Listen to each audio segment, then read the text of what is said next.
Parshas Shoftim, the Rav Shlita asked me to say a few words. As he said, the Shever Brachos for his Einikel tonight, and it's kedai to say a davar Shem Oimroi. There's a word that the Rav likes to say over that I like to share as well. When it speaks about the Melech, we know that the Melech has to write a Sefer Torah and keep it with him.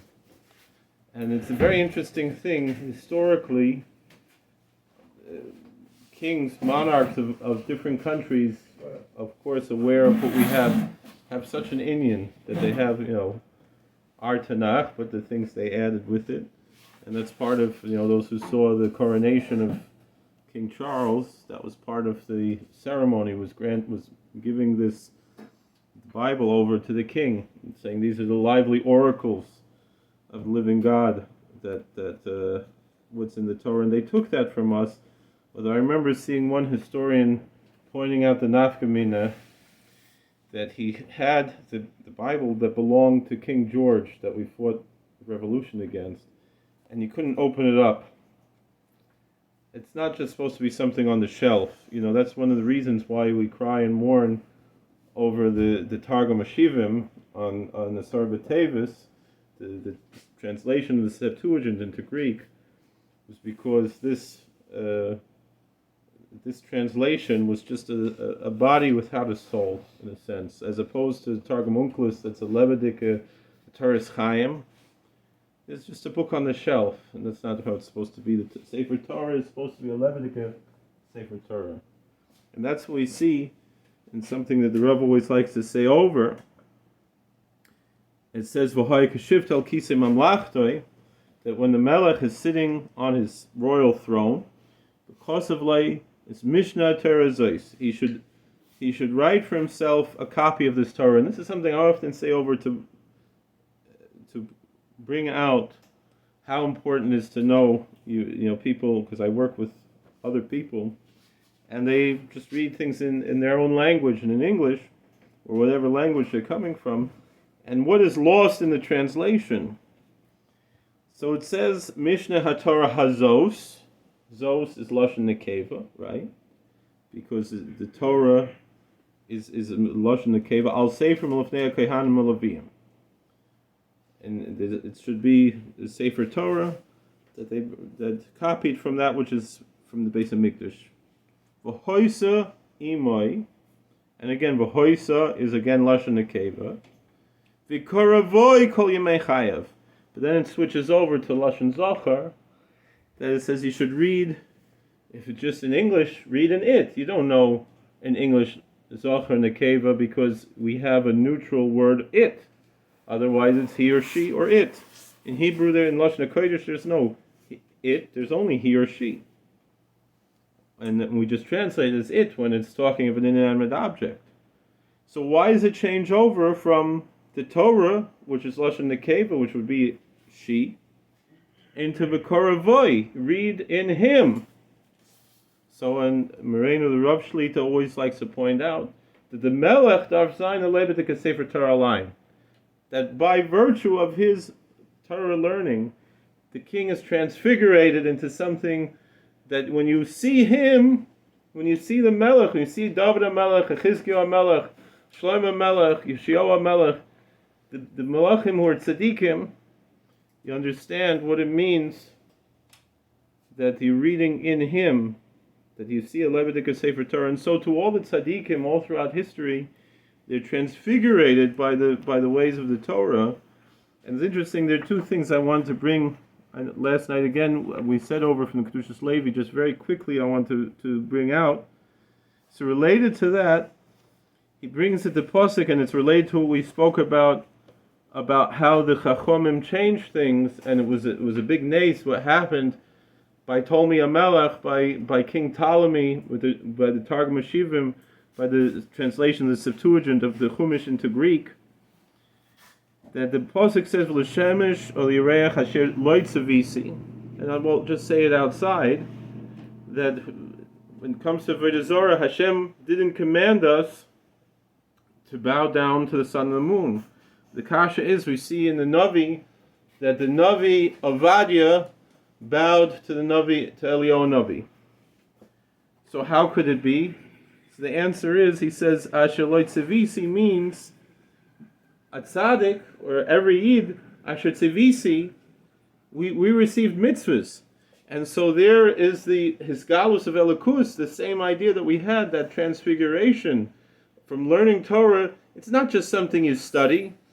There was a philosopher who was an atheist named Bertrand Russell, and he taught a lot about ethics. And I remember my Magashir from high school, he said, liked to say this over, Rabbi Weinberger from Woodmere, he liked to say over, that they found out that this great ethicist, Bertrand Russell, that he wasn't acting so ethically. And they asked, Professor, how is it that you're not acting ethically? You're an ethicist.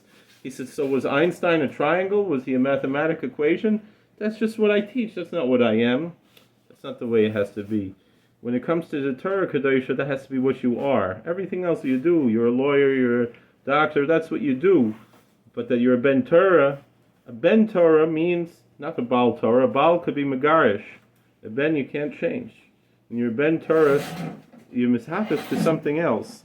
And so therefore, there's an inyan that we see in the Navi that they could bow down, that Avadia Navi bowed down to Eliyahu Navi because of the koyach, the mitzvahs that's in them, and that's something that the sun and the moon don't have. And so it's not, of course, chas v'sholem an inyan of Avodah Zorah, but just of covered Torah. And there's a big klal in the posik Tomim Tiyem Hashem Elokecha. There's so many ideas that we bring out from that posik. And the Kedushas Levi says, a klal hu ki abar baruch hu darka lahetiv. And we know this from this Farmer Kedoshim, that the way of HaKadosh Baruch Hu is to benefit, to do good things. And specifically for the Klal Yisrael who called Hashem's children, and we can be sure that a father fulfills his child's needs before the need even comes up. And we can be sure the person who has this type of emunah, babore, that in the Bashefer, we can be sure that Hashem fulfills his need. That's what it means. You should be perfect with B'nai Shalom. When you're on this level, bechinas hashleimus, of tmimus, of shleimus, of perfection, that you can be sure you have such a munah in the B'nai Shalom, he's going to fill your needs. Then you can know that you're with Hashem. That also you can be sure that Hashem is with you. So I wanted to share one story to finish off, because we mentioned the inyan of Malchus. It's connected to this Samim Hashem Elokecha. It was known that the tzaddikim from Beis Rishon and the Heilige Rishon came from David HaMelech, and it was a symbol of Malchus was the Heilige Rishon. And a very interesting story I read from Rav Melech Biederman. They have the Torahs every week. He said about, from the Heilige Rishon of Tamim Tiyeh Mashalakecha, that the Heilige Rishon told a story, that there was a Yid who was a fur trader, and he saw nothing was getting sold. He had a nice parnasa from the furs, and all of a sudden, nothing. One morning, before he went to daven shachris, someone comes and knocks on the door and says, I want to buy all your furs. He says, I don't do business before I daven. Can you wait an hour? He said, no. And the Heilige Rishon says, that's the whole story. And so the guy didn't come back, and he didn't make any money. Meaning, we always expect, like a Hasidic Shemaisa, that this person, he did a mitzvah and he had this big schar that he made a big revach, and there are many stories like that. And Baruch Hashem, of course, the B'nai Shalom is a kol yachol, but there's a higher madrega of this Tamim Tiyeh Hashem Elokecha, that this Yid, because he was holding the way he held lehalacha, that he's not doing business before he daven shachris, and that he had a hefsid meruba, it really wasn't a hefsid, because he knew that this is what the B'nai Shalom wanted, and he didn't have to change anything. And that type of a lesson you can only learn from someone that he could say, B'kara boy kol yamav, that you read in him, that you see it tzaddik like the Heilige Rishon, you can learn such a lesson like that. I don't think I can be on that level of emunah. I would probably be hitting myself over the head, being so upset. Why didn't I? Oh, it's a big deal. What is it? Is it such a big avera to give him a few things? It takes 5 minutes and then I'll go daven. That's not how I probably would live. But that a Poshet Yid like that in those days, that's how they lived, and that's how it was.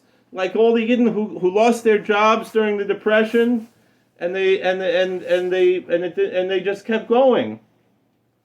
That's what it means. Tamim tiyem Hashem Elokecha. Such a thing.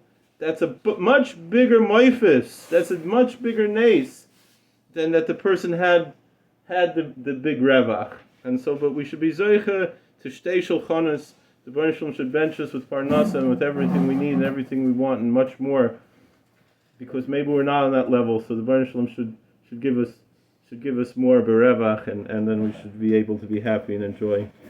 Rabbi Kolakowski and the Kasher is to Baruch Hu Zaki.